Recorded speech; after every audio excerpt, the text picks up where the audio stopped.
This is Radio TV Phono Nut, and adding to the wide variety of 1960s Japanese-built 5-tube radios, here's one you don't see often.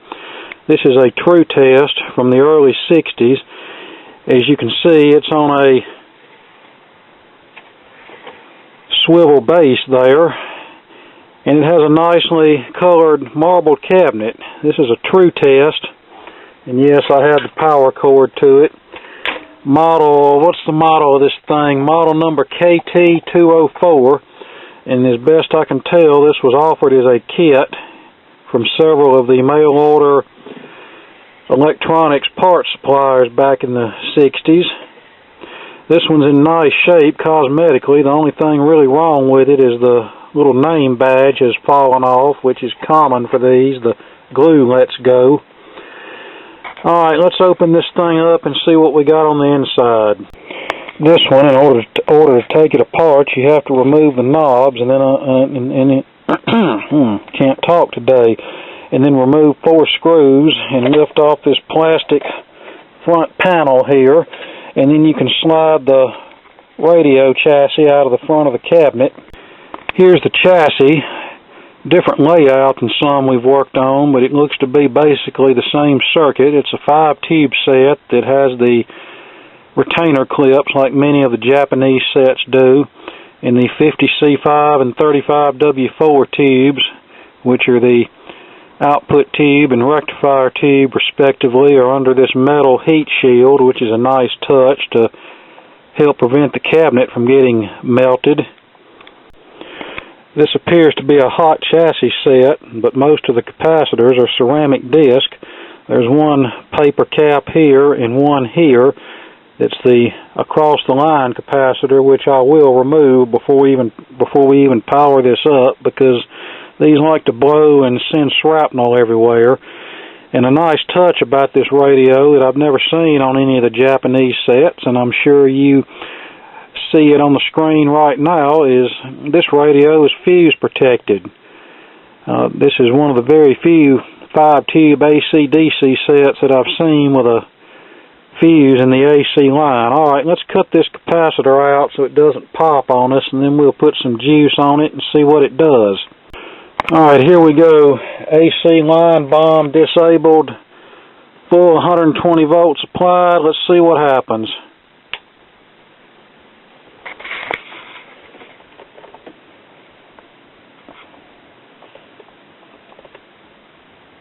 Alright, I'm hearing hum.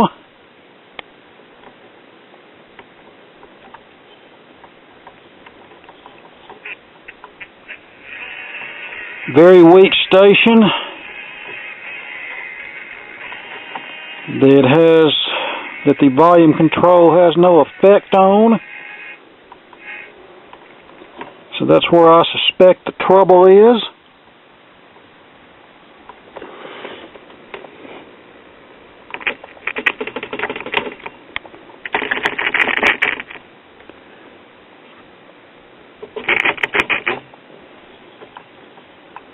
Okay, so some troubleshooting is going to be in order here. No surprise there. Seeing as how this is a kit radio, there can very well be a whole bunch of bad solder connections. That's the disadvantages of a lot of electronic kits. The people who built them were not very neat. Well, it's nice that the chassis can be easily flipped upside down and sit stable for easy service. So many of these don't. You have to put something under the chassis to support them. Alright, I think the main trouble with this radio is cold solder joints and stuff such as that, sloppy kit building, so we're going to have to correct some of that. As you heard, it's now playing. That's after I pulled the chassis and did a little wire jiggling. Speaker's got a dragging voice coil, but that seems to be the norm for these cheap speakers. Drag out on your right tackle. It's only as good as it lends to the company. Practice and lower your prescription drug prices. RP thanks Representative Lucy McBath for voting for H.R. 3. This bill is a big step of the reform movement's ideology. Celebrating after every play. And that served us for over 5 decades for professional, fast-going service 24 hours.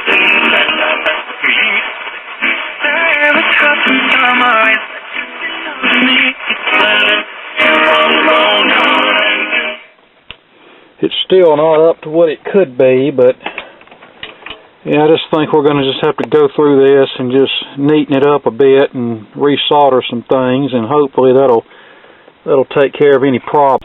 Alright, I replaced the line bypass cap and this other cap here that looks like the AVC return capacitor, or AVC bypass capacitor would be more correct. We're back to being mute again, so I'm in here pushing and prodding on things with the screwdriver.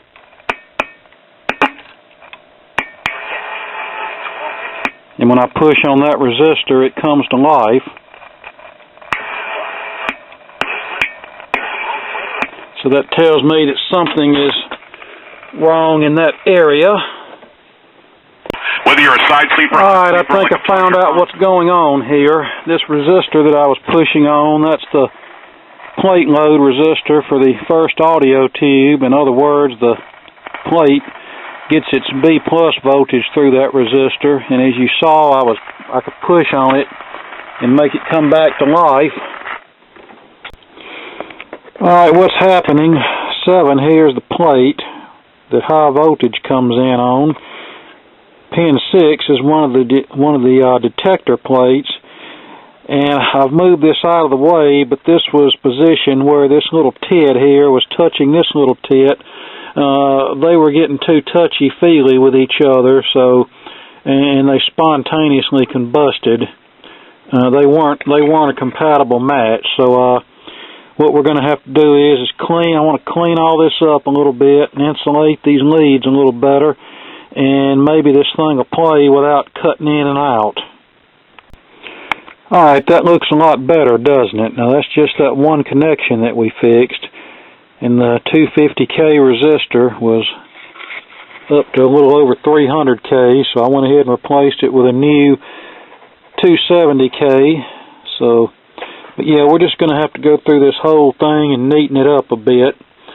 And I'm not going to really say anything negative about whoever built this, because it could have been a pre-teenage kid who built it. You don't really think about that today, but back when this was made, there were a lot of young kids that were interested in stuff like this. And these little radios were often their first kit into the wonderful world of electronics. And I'm going to just tell you, whenever I was 10 or 12 years old, some of the stuff I did looked worse than this. And part of that was, number one, I didn't have the experience, and number two, I didn't have access to the stuff that I have now as far as things to make our projects look neater, so I made do with what I had to work with. So we won't complain, we'll just neaten it up, and then it ought to be a decent radio, or decent for a little 5-tube Japanese set. Well, WSM's coming in a little bit. On his unearthed box set of all the stuff he did that was never released on the American record label, and it's a fascinating listen if you get a chance to seek that one out. Leave it in that collection on the box set and also on the internet as well. Good to hear Tony and Ray, and then Willie Nelson doing a pilot. It's trying to fade out on us.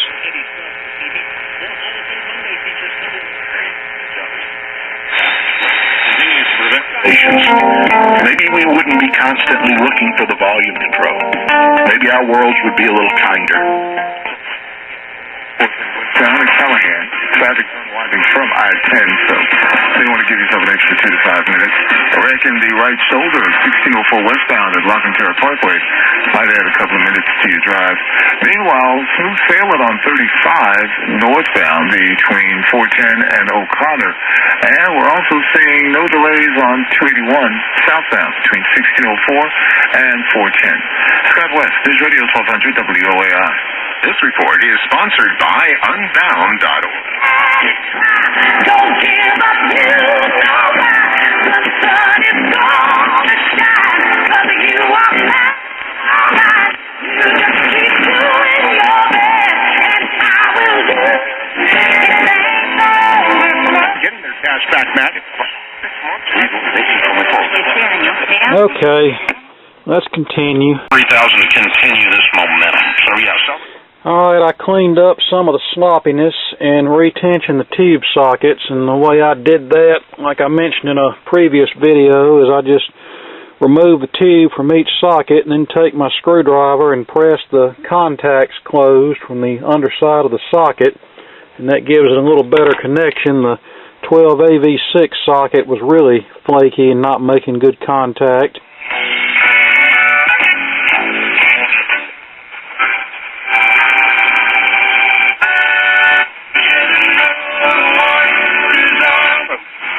You need to have a great website.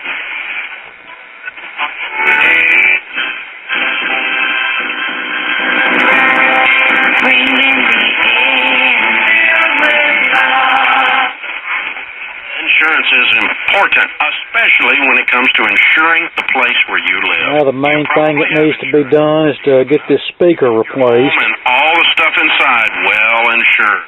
Thank you for shopping local. Here is your AccuWeather forecast. Lots of sunshine for this afternoon with a high of 58. Partly cloudy tonight. Yeah, well, it's already night. It's not afternoon anymore, and it's not sun shining outside. So I think y'all need to update your automation system. Becoming breezy with periods of rain, some heavy, and a thunderstorm in the afternoon, high 67. With your AccuWeather forecast, I'm Cheryl Golden. Pulmonary hypertension is a medical zebra.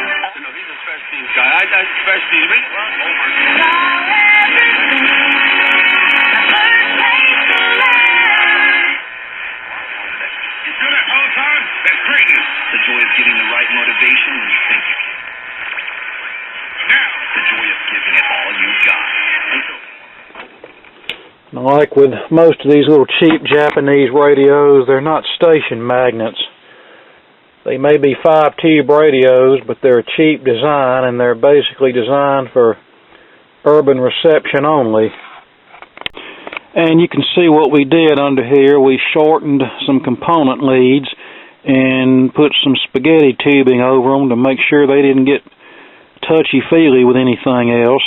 When you are replacing parts or assembling a kit, you want to keep your component leads as short as possible because, number one, it's neater looking. Number two, it helps prevent the possibility of a component lead touching something that it's not supposed to and causing problems. And number three, in some circuits, the lead dress is rather critical, and if you've got too much of a component lead just sticking out somewhere, it could cause adverse performance, such as squealing or hum pickup or anything such as that. Alright, I think we've about got it done.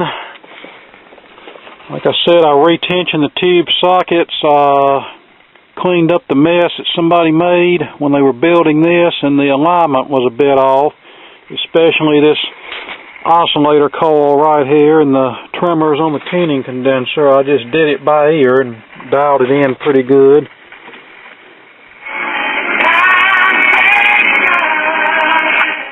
Wonderful birth of the Lord Jesus Christ, and they left their flocks and went in to see, and the Bible said they came back rejoicing.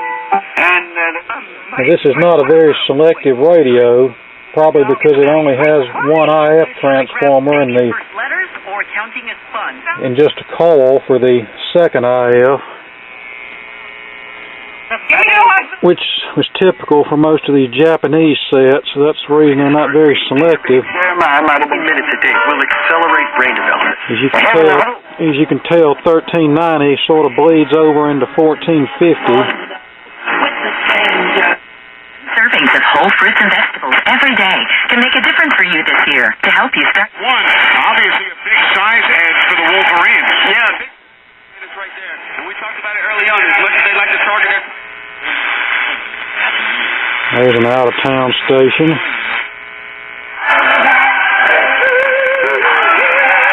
There's our Black Gospel 670 that used to be a good station, but no. Alright, there's no filter hum, but just for fun, I'm checking the ESR of the filter capacitor. Excellent. Almost 0 ohms.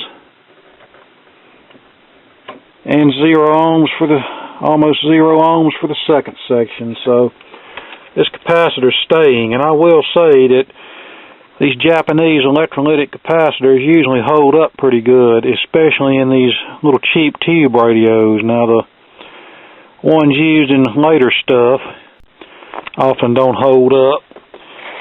And these resistors, for the most part, check spot on. The only one that didn't is the one I replaced here, but all the rest of them check good. And these resistors are branded Suzuki. Wonder if it's the same Suzuki, I believe, that builds motorbikes. Probably is. So now all I got to do is replace the speaker. It's just a 3-inch, 8-ohm square speaker. I need to order some of those. I'm not going to include that little detail in this video because that's just going to delay it even more. I was planning on releasing this Monday, but after the record player fiasco and some other things I had to take care of, I didn't get it done. So we're going to release it here on New Year's Day. And on that note, wish everybody a safe and happy 2020, and we hope for a lot of good things to take place during the year. Alright, here we are back together. Our Rototwirbulating Trutest Japanese tube radio from the early 60s. Through on the right side, big hole out. Everybody to get your book, Guilty by... Niners by 3 in that Monday night. Are you sensing? And smiled. His eyes must have twinkled with expectancy and joy. And he said, "Would you let me hold the baby?" And the Bible said he took him up in his arms. One day I'll order some 3-inch speakers. I actually need 2 or 3 of them because it seems like they're always bad in these little radios, but it's really not a top priority because this is probably just going to be a shelf queen for a while. It's not like I'm going to be listening to it on a regular basis. Why can't you and I recognize Jesus?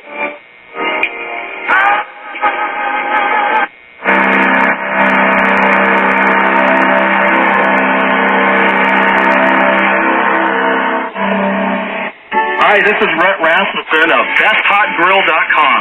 Just because it's cold outside, it doesn't mean you need to stop grilling. Not if you've got... And we're going to take an injury timeout here in Orlando, Florida. This injury timeout... Alright, there you go. Now we can move on to something else.